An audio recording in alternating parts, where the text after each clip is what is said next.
Good morning, everybody. This is Father Bernardo Ibarra of the Institute of the Incarnate Word, and today's Gospel is taken from St. Luke chapter 17.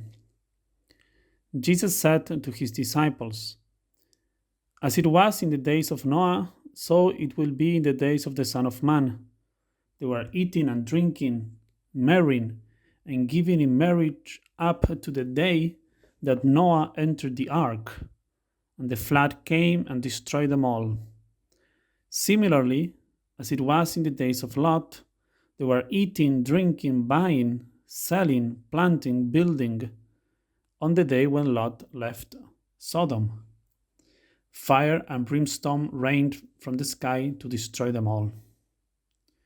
So it will be on the day the Son of Man is revealed.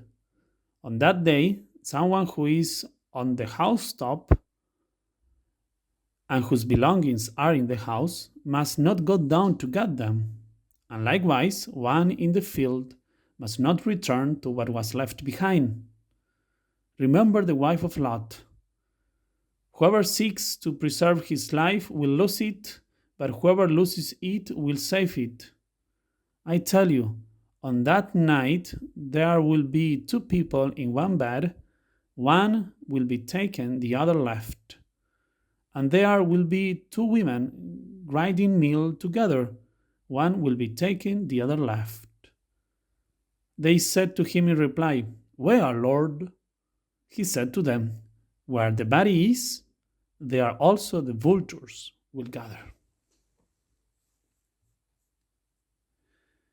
We are now approaching the final weeks of the liturgical year, and the Church invites us to reflect on gospel passages that speak of the prophecies of the end of times announced by our Lord Jesus Christ.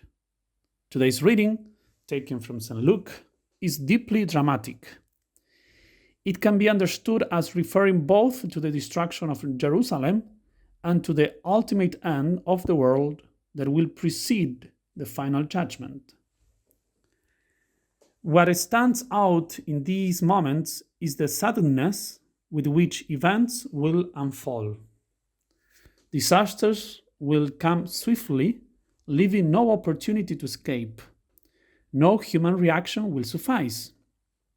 Our Lord illustrates this with two examples: the flood and the destruction of Sodom.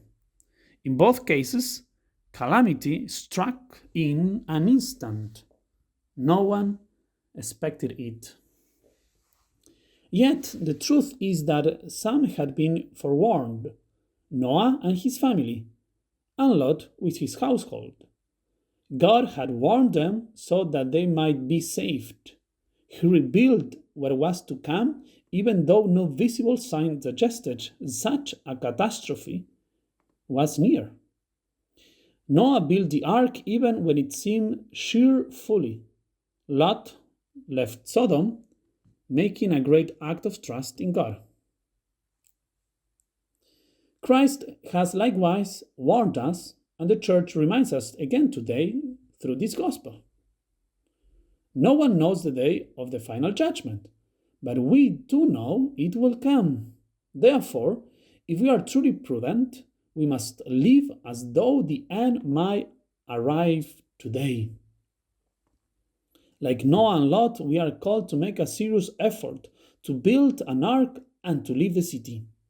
That is, to ground our spiritual life on the solid foundation of the sacraments and to abandon sin and disorder attachments. Otherwise, we shall perish, and perish foolishly. For knowing what was to come, we would have done nothing or far too little to save ourselves from the waters and the fire. Jesus also speaks of another figure, Lot's wife.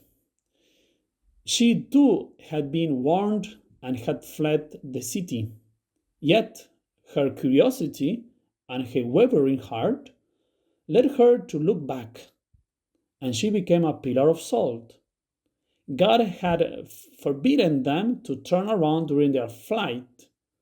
In this, he asked for absolute trust and a firm resolve to reach salvation. but she was not fully committed. She was not fully committed. That is why our Lord tells us that whoever desires salvation must long for it with all his soul.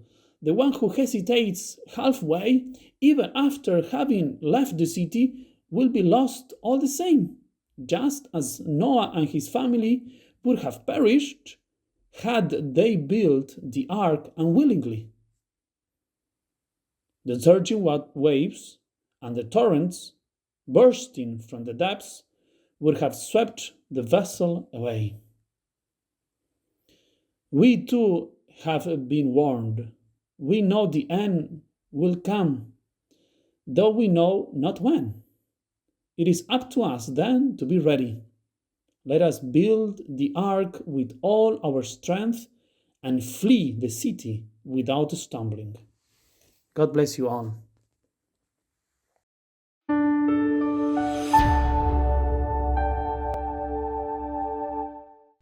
If you found this video fruitful, please feel free to share it with a friend, a family member, or if you would like to learn more about our missionary priests throughout the world and how to support them, please visit IVE.org.